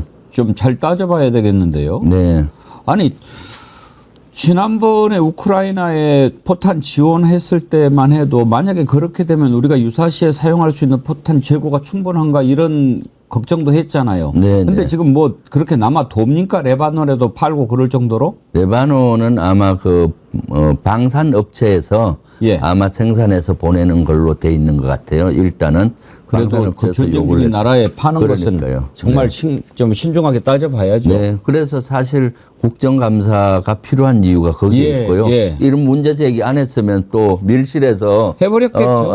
네. 승인을 해버리면은 어떻게 됩니까? 소탐 대실하는 대실이죠. 거고 이것은 큰 외교 참사, 안보 참사로 또 이어질 수가 있는 거거든요. 전에 예. 윤석열 대통령이 UAE에 가서 파병부대 가서 UAE에 적은 이란이라 해갖고 얼마나 곤욕을 그러니까요. 치렀습니까? 남우 전쟁에 자칫 잘못 휘말려서는 안 된다. 네. 그래서 누가 그 사람을 바보라고 하더라고요. 그렇죠. 주불리 안보 특강은 이제 안보 문제를 주로 다루는 겁니다만 또 민주당의 최고위원을 네. 맡고 계시니까 한 가지만 더 여쭤보고 마치도록 하겠습니다. 지금 한동훈 대표하고 윤석열 대통령이 한판 붙는 모양새 아닙니까? 네. 김건희 라인 정리해라 그랬더니 우리는 그런 라인 없다. 용산에는 윤석열 라인만 있다. 뭐 이렇게 얘기를 하는데 두 사람이 이렇게 싸우는데 어떻게 될 것 같습니까? 누가 이길 것 같습니까? 저는 뭐 한동훈이가 하는 얘기가 한동훈 대표가 선거용이 아닌가 하고 의심을 해요. 선거 전에 꼭 그 각을 세우는 모습을 보이고 선거가 끝나고는 꼬리를 내렸잖아요. 예를 들면은 지난 전당대회 때 제3자 추천안으로 해서 최혜병 특검법 필요하다 예. 했는데 그 대표가 되고 난 다음엔 꼬리 내리고 지금 행동을 안 하지 않습니까? 선거 때만 되면 그렇게 해요. 그래서 내일 당장 그 선거가 있지 않습니까? 그리고 이것은 한동훈 대표의 운명과도 관련이 될 겁니다. 여기서 만약에 국민의힘이 이긴다면 힘을 받을 거고 진다면은 또 힘없는 대표가 될 거 아닙니까? 그래서 선거용이 아닌가라고 보이고요. 선거가 끝나고 나서 윤석열 대통령하고 뭐 독대를 한다, 면담을 한다 하잖아요. 그때 가서 이런 얘기를 정확히 면전에서 할 수 있다면은 진정성을 느낄 수 있을 텐데 아마 그때 가서는 또 꼬리 내리고 폴더 인사를 못 하더라도 가까운 인사를 하지 않을까 저는 생각하고 있습니다. 선거용이다. 네. 근데 이제 선거용으로 선거용으로 보인다. 넘어가고 그러기에는 워낙 김건희를 둘러싼 것들이 이제 뭐 다 올라차가지고 네, 그렇죠. 어떻게 될지 모르겠습니다. 네, 그렇죠. 예. 네. 알겠습니다. 오늘 여기까지 하죠. 감사합니다. 네, 고맙습니다. 네, 시청자 여러분 안녕하십니까. 긴박한 금요일 밤입니다. 라이브로 함께하는 용봤다. 오늘 우리 때마침 심리뿐만 아니라 안보 평화 전문가를 할 수 있는 김태형 소장님을 모시게 된 점은 이게 우연인지 비전인지 참 지금 굉장히 제가 좀 멘붕이 온 상태입니다. 자, 우리 김태형 소장님 어서 오십시오. 네, 안녕하십니까. 네, 심리연구소 함께 소장이신데 우리 김태형 소장님 모시는 이 밤에 북한이 한국의 무인기가 평양 상공에 진입해서 대북 전단을 살포했다 이렇게 주장하면서 보복 준비에 착수했다. 한 번만 더 보낼 경우에는 그때는 경고 없이 타격하겠다. 네. 이렇게 얘기를 했습니다. 이게 기사가 나온 지 얼마 안 됐어요. 네, 속보입니다. 속보입니다. 네. 그래서 아이고 참 제가 우연인지 이 피전인지 모르겠다 이렇게 말씀을 드렸는데 오늘 김태형 소장님께 이 이슈 좀 네. 중점적으로 여쭙지 않을 수가 없어요. 왜냐하면은 저하고 이제 김용민 TV에서 같이 방송하실 때는 한반도, 미국 이 관계에 있어서는 진짜 탁견을 말씀해 주시거든요. 뭐 틀린 적이 없어요, 한 번도. 게다가 또 우리가 알지 못했던 여러 내밀한 정보들도 설명해 주시고 그런데 지금 이 상황 위기입니까? 심각한 위기라고 심각한 봐야죠. 위기? 네, 네. 그런 말씀 좀처럼 안 하시는데. 네. 그러니까 제가 예전부터 윤석열이 마지막으로 의탁할 수 있는 수단은 전쟁, 그리고 그걸 빌미를 삼은 계엄령. 계엄령밖에 없다. 그러셨어요. 그 얘기를 계속했습니다. 예. 그래서 사람들이 많이 설마 했을 수 있는데 저는 오히려 이 엄태균 사태가 터지면서 윤석열이 둘 중에 하나거든요. 네. 이제 죽든가 네. 물러나든가. 명태균 사태 관련해서 대통령실의 대응이 네. 상당히 의아했어요. 왜냐하면은 옛날 같은 경우 뻥이다, 거짓말이다, 명태균 다 그냥 잡아넣을 것이다 이런 태세였는데 네. 대응을 안 해요. 대응. 네, 네, 그렇습니다. 그게 지금 거의 멘붕 상황이다. 제가 나름대로 또 이제 대통령실 쪽에 알아봤더니 이게 지금 서로 소통, 조율, 공유가 안 된다는 거예요. 네. 비선이 활개치는 그런 측면도 있지만은 명태균 상황에 있어서 지금 뭔가 오더가 떨어지는 게 없다. 네. 이런 얘기도 지금 네. 나오고 있는데 아마 명태균 건 때문에 굉장히 지금 예. 그 공황 상태에 빠졌다라고 네. 볼 수 있을 것 같은데 그렇습니다. 이 시점에서 지금 우리 군이 북에다가 무인기를 보내가지고 삐라를 뿌렸다. 이 삐라를 뿌렸다는 게 뭐예요? 전쟁 행위입니다. 아니 흔적에 네, 남죠. 흔적이 남죠. 그 남한 전단을 보낸 네, 건데 그 못 네. 알아보겠어요? 네. 근데 뭐 보니까 북에서 발표한 거에 하면 3일인가 9일인가 10일, 3일에 걸쳐서 보냈다. 이미 10월 초부터. 예, 무인기를. 예. 근데 아마 증거 포착 때문에 그 알고도 놔뒀다가 하나 떨어뜨린 것 같습니다. 네. 사진을 공개했습니다. 네네. 삐라하고 무인기 사진을. 예. 그리고 외무성에서 중대 발표로 이걸 했어요. 네. 발표 주체도 외무성입니다. 네. 그러니까 국제사회에 알린 거예요. 이제 이런 차원에서 본다면 이거는 명백하게 네. 무인기를 보냈을 가능성이 높다. 이렇게 봐야 될 것 같고. 어허.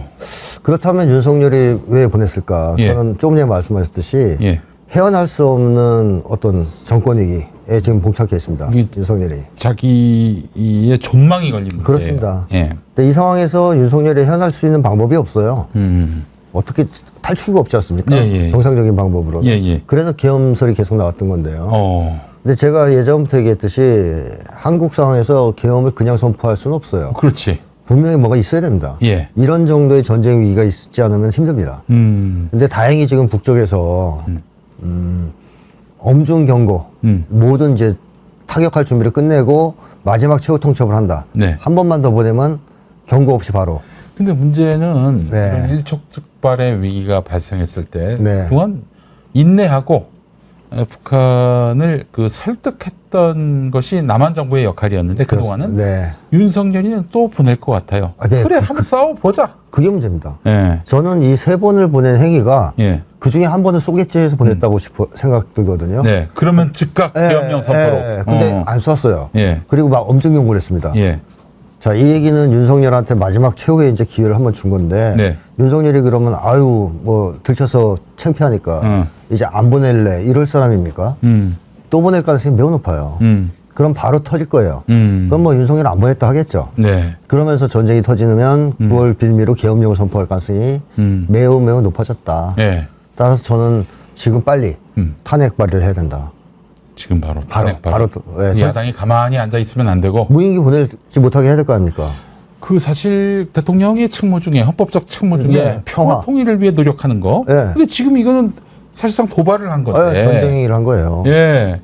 아, 물론 북한이 이제 계속해서 쓰레기 풍선을 보내온 이런 측면을 보자면은 북한의 소행도 굉장히 잘하는 행위라고 볼 수는 없죠. 그런데 또 대북 전단을 준단을 계속 보내왔단 말이에요. 5월부터 5월까지 계속 보냈습니다. 그 저기 탈북자 단체들이 네, 그거 보고도 네. 그냥 방관했고. 그때마다 보낸 거예요. 예. 그러니까 먼저 보낸 적은 없습니다. 이쪽에서 보냈을 때 보낸 겁니다. 네. 근데 이걸로도 도발을 안 하니까 네. 오물풍선에 그치니까 예. 이걸로는 전쟁 위기가 고조되지 않으니까 윤석열이가. 무인기까지 보냈다. 전 그렇게 보거든요. 이거는 정말 게다가 네. 또 그들의 수도인 평양에다가 그렇습니다. 보냈다는 거. 이거는 뭐야 심각하죠.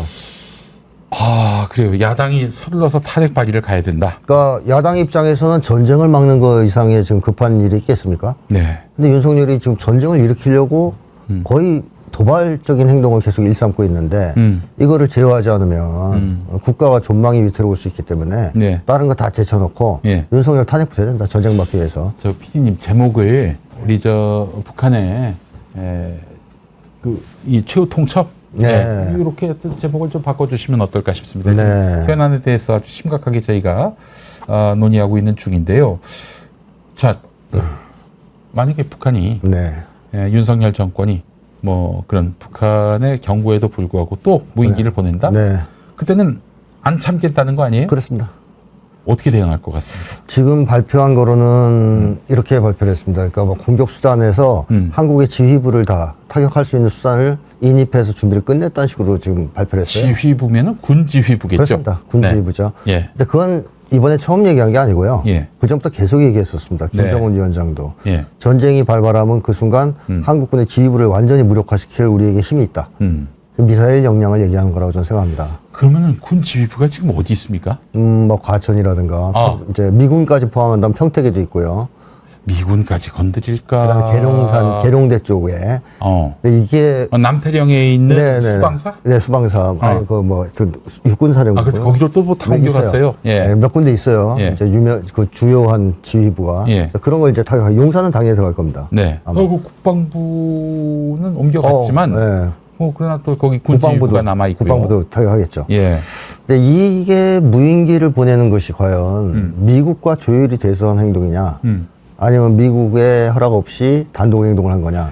그 제가 짧은 지식으로는 네. 지금 미국은 대선이에요. 다음 달이 대선입니다. 맞습니다. 이 상황에서 어떤 사변 정변을 허용할 것 같진 않아요. 네. 저도 사실 그런 예상을 해왔거든요. 네네. 계엄령 가능성이 좀 낮았다고 본 게, 예. 미국이 지금 중동이 너무 지금 심각합니다. 네. 중동 상황이 너무 이스라엘? 복잡하게 예. 돌아가고 있어요. 예, 그래서 예. 한반도에서까지 전쟁을 일으키기에는 너무 이제 힘들다, 힘겹다. 그래서 일단 한반도에서 톤다운을 시키는 모습을 보였습니다. 네. 그래서 윤석열이 사고치지 못하게 좀 제어를 하지 않겠느냐. 지난 여름에 네네. 그저 북한 자극하는 행동하지 마라. 네. 대북 풍선 보내는 거 하지 마라. 그렇게 또 이야기했었죠. 방송기만 사실은 그때 한번 중단시켰고 그 뒤에는 확성기 계속 틀었어요. 그래서 북쪽에서 고주파 방송으로 대응했었고. 그렇죠. 그래서 강화도에서 네. 도저히 들을 수 없는 네, 그런 네, 네. 굉음을. 그러니까 이제 희한한 것은 미국이 예. 윤석열 정권이 대북 비라 살포하는 거하고 확성기 종일 방송하는 거는 안 막았다는 얘기입니다. 네. 그동안. 네. 그래서 이중 플레이 아니냐 하는 의심을 했던 거고요. 네. 한편으로는 윤석열을 달래주면서 한번 칠 거야 북을. 그러니까 너 우리 믿고 시키는 대로 잘해. 왜냐하면 윤석열이 너무 불안해하니까. 네네네. 그런 정도의 위안책으로서 허용을 해주지 않았냐 하는 네. 생각을 했었거든요. 예, 예. 근데 이번에 만약에 이거를 미국과 조율해서 했다라고 한다면 예, 예, 이건 예. 이제 심각하죠. 진짜 그야말로 심각한 거고. 아, 근데 미국이 이거에 대해서 해도 된다라고 할 수 있을까요? 사실은 또 미국의 허락 없이 네. 우리 무인기를 북에 보낼 수 있습니까? 만만치 않아서 제가 하는 얘기죠. 예, 그 미국의 통제와 예. 정보망과 이런 거를 무시하고 네. 날려보낼 수 있을까 과연? 만약에 그렇게 했다면 이건 더 큰 문제가 네, 되는 맞습니다. 것이죠. 예. 그래서 지금 속보가 뜬 지 얼마 안 됐기 때문에 미국의 반응과 이런 것도 좀 봐야 돼요. 네, 네, 어떤 네. 반응과 태도를 보이느냐. 지금 합참에서는 우리가 보낸 적이 없다 이렇게 얘기하고 있네요. 그럼 보냈다 하겠습니까? 아, 그렇죠. 우리가 세 아니, 번이나 근데 이게 보냈다. 그래도 우리 저 위신이 있지 이렇게 금방 드러날 거짓말을 과연 하겠는가 네. 하는 생각이 드는데 예, 군이 북에 무인기를 보낸 바가 없다. 그러면 지금 북이 지금 자작극을 하고 있다 이런 얘기인 건지. 네, 그런 예. 얘기를 하는 건데 네. 그렇게 해서 해결될 수 있는 상황을 넘어섰다고 봐요. 저는. 왜냐하면 북이 가진 어떤 증거든 외무성 발표로 공식화한 것이든 중대 발표로 예. 이 단계는 이미 그렇게 발뺌을 한다 그래서 이 문제가 덮어질 수 있는 문제는 아니라 이렇게 보여지고 또 설사 예. 무인기를 한 번 더 보내서 전쟁에 발발하면 네. 또 보냈다 얘기하겠습니까?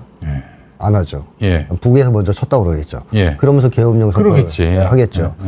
그러니까 요거는 뭐 합참의 발표를 고지고대로 믿기는 좀 어렵다. 실제로 보냈을 가능성이 높다 저는 봅니다. 아. 삐라 살포를 봤을 때. 만약에 그래서 북에서 군사 행동을 한단 말이에요. 뭐 우리 군의 주요 거점 기지를 뭐 폭격한다든지 네. 이런 상황이 오게 되면은 우리도 맞대응을 해야 하는데 이게 그렇죠. 미국이 그럼 오케이를 할지 이것도 또 관심입니다. 그게 주관심이죠. 예. 그래서 이제 미국이 앞으로 어떤 발표를 하느냐. 네. 또 한국군과 관련해서 어떤 움직임을 보이느냐. 이게 네. 굉장히 중요한데 북에서 만약에 미국과 협의해서 이 도발을 했다고 판단하면 아, 그럴 수도 있습니까? 아니 이제 그 판단하겠죠. 여러 가지 미국의 태도나 한 라인을 동원해서 미국도 얘기를 할 거란 말이에요. 네. 북쪽에다. 이건 우리랑 무관하다는 식으로. 아니면 했으면 잡아떼겠죠. 네. 뭐 이런 식으로. 그러면 북쪽에서 그 판단을 해서 반격을 할 때 미군 기지를 빼고 때릴 거냐, 포함해서 때릴 거냐, 이런 게 이제 좌우되겠죠. 네. 근데 빼고 때리면 미국은 발뺌할 수도 있어요. 네. 이거는 우리랑 상관없이 네. 윤석열이 혼자 한 거다. 그러니까 우리는 상관 안 하겠다. 지금 미국 협의에서 네. 북을 치겠다 했을 때 오케이 할 미국은 아닌 것 같아요. 아무리 봐도. 쉽지 않죠. 아무리 봐도. 네. 게다가 또 이거는 윤석열의 지금 개인적인 어떤 네. 뭐 사실상의 영달을 위한 그런 이제 갈등 국면 고조인데 이거 참 근데 문제는 이겁니다. 미국이 그런 식으로 발뺌을 하고 우리랑은 상관없고 이건 윤석열이 혼자 한 거야 라고 하면 북이 좋아 그러면 너희는 빼고 윤석열하고만 싸울게 예. 이렇게 나온다는 보장이 없어요. 그것도. 그렇기 때문에 이건 무조건 막아야 돼요. 무인기 다시 한번 보내는 건 무조건 막아야 됩니다. 네. 야당 말은 뭐 들은 척도 안 하고 있고 네. 뭐 하는 뭐 통과시키는 법은 통과되는 족족 그 거부권 네. 행사하고 지금 이런 마당에 이 이제 백척간대 위기에 섰을 때 네. 윤석열이가 야당 눈치나 볼까 하는 그런 생각이 그렇죠. 드는데 예. 그래서 저는 탄핵 발의하고 예. 이게 진상조사해야 되고 일단 네네 어떻게 된 건지 네, 어떻게 된 건지 예. 진짜로 보냈는지 예. 누가 보냈는지 예. 이런 거 다 조사하고 처벌해야 됩니다. 그러니까 저는 뭐 진작에 김용현 등이 네. 방첩사령관 포함해서 다 저 충안고 충안파. 출신들이잖아요. 예, 예.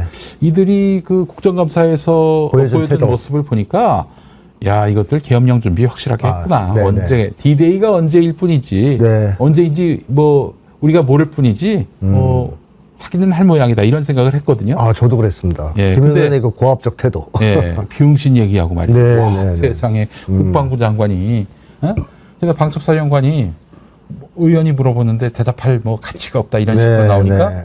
그거에 대해서 두둔하면서 아니 저 정도 됐으면은 저기 쓸데없는 말 터무니없는 말에 대해서는 일침을 놓아야지 그렇지 않으면 비응신이지 이렇게 얘기를 한 거예요. 네. 야 이거 참 큰일입니다 진짜.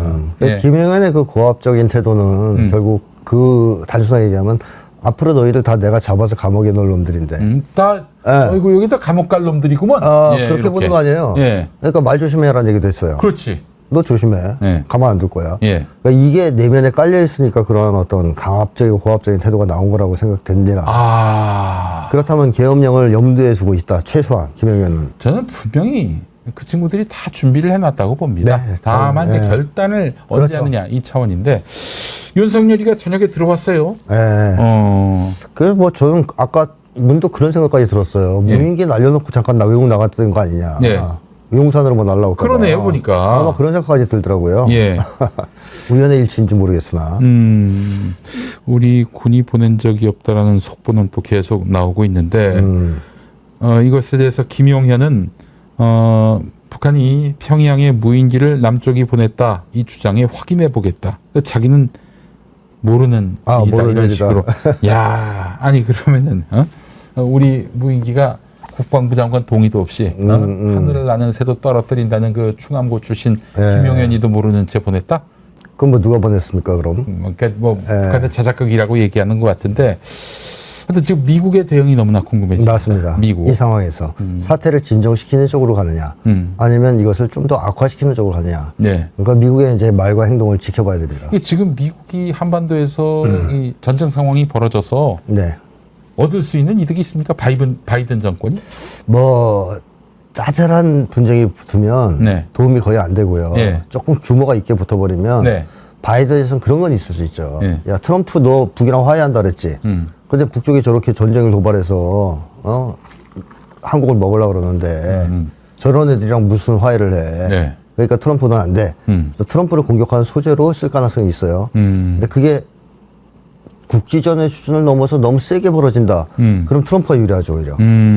그렇죠. 왜냐하면 트럼프는 야, 한반도 상황을 방치해서 여태까지 악화시킨 건 너희들 아니냐. 네. 나 같으면 진작 해결했을 거 아니냐. 네. 이렇게 보여지기 때문에 저는 민주당 입장에서는 이 사태가 벌어지더라도 크게 벌어지는 것은 별로 유리하지 않다. 네. 그렇게 보고요. 미국 민주당. 네, 민주당. 그다음에 또 트럼프 입장에서는 무조건 싫을 거예요.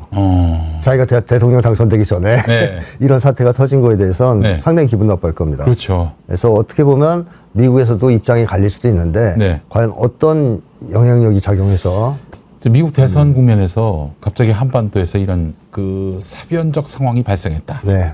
그럴 경우에 그 미국 민심은 어떻게 돌아갈까요? 지금은 트럼프가 다시 네. 지지세를 회복해서 상대 후보를 살짝 앞서가는 그런 형국이 된 것 그렇습니다. 같은데. 네. 예. 한반도 이슈가 고조되고 이게 긴장 상승으로 올라가고 위기 국면이 높아지면 전 트럼프한테 유리하다고 봐요. 트럼프에게. 네, 왜냐하면 트럼프는 계속 한반도 문제 해결 자기가 그 당시 네. 김정은 위원장 사진 찍고 이런 거를 예. 치적으로 내세우고 있거든요. 예. 그리고 뭐 유세 때마다 얘기합니다.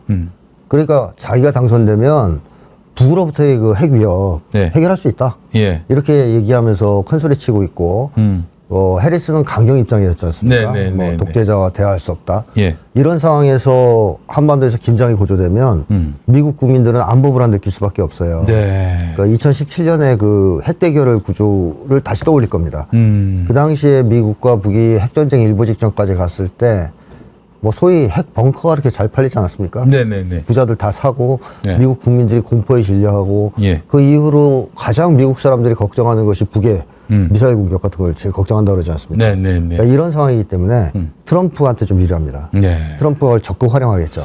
저는 트럼프를 지지합니다. 왜 지지하냐면요. 그의 재임 기간 중에 한 번도 네. 전쟁이 일어나질 않았어요. 물론 공갈포는 많이 쐈죠. 그렇지만 공갈포는 쐈지만 공갈포일 뿐이에요. 네. 그게 정말 그 세계의 평화를 위해서 기여할 수 있는 그런 그 미국 대통령은 트럼프뿐이라고 생각을 합니다. 역대 이런 대통령이 없어요. 그 어떻게 보면 그 미국에서 나타난 좀 이단하죠. 그렇죠. 그 어떤 점에서 이단하냐면 네오콘으로부터 자유로운 최초의 정치. 네오콘이 싫어하는. 싫어하는. 네. 아주 싫어서 죽이려고 했던. 그렇지, 그렇지. 두 번이나 암살 시도가 있었잖아요. 그렇죠, 그렇죠. 예. 그다음에 또 월가로부터도 자유로운. 이 두 가지에서 자유로운 대통령은 미국 역사상 없었습니다. 근데 트럼프가 훌륭하다는 뜻이 아니고 네. 이 사람은 그냥 부동산 재벌로 돈 좀 벌다가 네. 열받아서 정치 시작한 사람이에요. 주류 정치인들 싫어서. 그리고 인기 좀 끌려고. 예. 그리고 국내 정치에 있어서는 굉장히 극우적인 모습이 있어요. 인종주의도 있고. 그러니까 문제가 많죠. 어떻게 네. 보면 미국 국내 정치란 측면에서 보면 트럼프가 해리스보다 못할 수도 있어요. 네. 그러나 트럼프의 강점은 뭐냐면 그 두 개의 자본가 집단에서 자유롭기 때문에 무리한 전쟁 같은 건 안 하려고 그래요. 네. 예, 해외에 미국이 힘을 쏟아가지고 남의 나라 거 뺏어오기 위해서 전쟁을 벌이고 네. 이런 거는 안 하려고 합니다. 이득이 없다고 생각하죠. 예. 왜냐하면 사실 지금 전쟁을 하면 미국 국가는 부채만 늘어나요. 네. 근데 누가 돈을 버냐? 예. 군수산업체만 봅니다. 그렇죠. 근데 군수산업체는 또 트럼프 싫어하고. 예, 그렇죠. 그러니까 이게 국가 차원에서 손해거든요. 네. 그러니까 트럼프는 싫은 거죠. 예. 왜 내가 군수산업체 배불려주는 짓을 하냐. 예. 그래서 이제 트럼프는 해외에 있는 미군 기지도 다 빼겠다는 식으로 얘기합니다, 지금. 뭐 유럽도 네. 나토 니네가 알아서 해. 주한미군도. 네, 주한미군도 뺄 생각이고요. 예. 장기적으로는. 그런 점에서는 현실주의자죠. 그 만약에 이 남북 간의 교전과 교전에 그 준하는 상황이 발생해서 윤석열이 계엄령을 선포한다. 어떻게 됩니까? 뭐가 달라집니까? 계엄령을 선포하면 조심해야 되는 것이 윤석열이 그걸 그냥 허투루 선포하고 시간 보낼 사람은 아니에요. 아, 그 자기 저 모든 걸 다 걸고 하는 것일 테니까요. 죽기 살기로 할 겁니다. 예. 그러니까 일단 다 잡아놓으려고 그럴 거고요. 그다음에 뭐 곳곳에다 배치하려고 그럴 거고. 네. 그래서 전 국민이 예. 지금 거리로 나가야 될 때다. 네. 그런 행동을 보이려고 하면. 네. 그래서 계엄령 반대. 예. 그다음에 전쟁 반대. 이걸 외쳐야 되는. 지금부터 민주당 그 국회의원들이 국회에 예. 합숙하면서 네. 계엄령 발동 상황을 만약에 발생하면은 발동을 하면 곧바로 그 자리에서 이렇게 철회를 시키는 그건 또 중단시키는 그건 좀 소극적이잖아요. 하고 나서 그러는 거는 탄핵 발의부터 해야 돼요. 탄핵 발의부터. 그래요, 탄핵 발의. 설득해야죠. 한동훈도. 야, 전쟁 위기 지금 고조됐지. 계엄령 선포하면 너 반국가 세력 1순위잖아. 야, 내가 들어가는 건 당연하고 홍훈아 너도 들어가야 너 된다. 죽을래? 근데 나는 그래도 이건 그냥 이거 그렇죠. 그럼 이 상태인데 너는 깜빵 들어가면 이거 벗어야 돼. 그럼 머리까지 뭐 벗고. 그런 얘기로 하면 좀 설득이 될지 모르겠습니다. 하여튼 그렇게 해서라도 한동훈도 위기를 느낄 겁니다. 이거 봐라, 이거 위험한데 이런 생각을 할 수 있기 때문에 네. 윤석열이 전쟁에 일으키는 걸 반대하는 모든 세력을 결집해서 탄핵 발의에 들어가야 돼요. 네. 그래서 무인기 사건부터 조사를 해야 됩니다. 북쪽에다 그 얘기를 해야 돼요. 네. 자체 조사해서 알려주겠다. 그래서 만약에 진짜로 우리가 했다면 거기에 대해서는 응당하게 처벌하겠다. 이러지 않으면 사태 진정이 되겠습니까? 네. 자, 그래요. 이게 살짝 지금 김용현이가 알아보겠다 이렇게 한 거 보니까 네. 북한이 이렇게 나올 줄은 몰랐던 것일까요? 저는 알고 했다고 봅니다. 근데 저는 실제로 기대했던 것은 이런 말을 안 하고 공격하길 기대했을 것 같아요. 저쪽에 우리 남쪽에서. 그러니까 뭐 최우통 처빈이 면이 없이 그동안 북쪽이 강경한 말들을 좀 많이 했기 때문에 네. 신원식이가 국방장관 할 때 그런 일본 기자 언론하고 메이저 언론하고 인터뷰하면서 이런 얘기를 했단 말이에요. 우리가 오물풍선 쏜 북에서 기관총을 쏘든 뭘 쏘든 대응할 것으로 예상하고 있다. 네. 근데 그 얘기를 마치 걱정된다는 듯이 한 게 아니고 예. 기대하고 있다는 듯이 얘기를 했었거든요. 네. 그러니까 사실 북쪽이 피라를 살포할 때부터 그걸 기대했을 수 있습니다. 네. 도발을. 도발을 안 했단 말이에요. 북쪽이 계속 참았단 말이죠. 네네. 그래서 이번에 무인기를 보내면서는 이번에는 쏘겠지. 근데 안 쏜 거죠. 그 지금 대북 단체들이 그러니까 이제 탈북 단체들이 그 얼마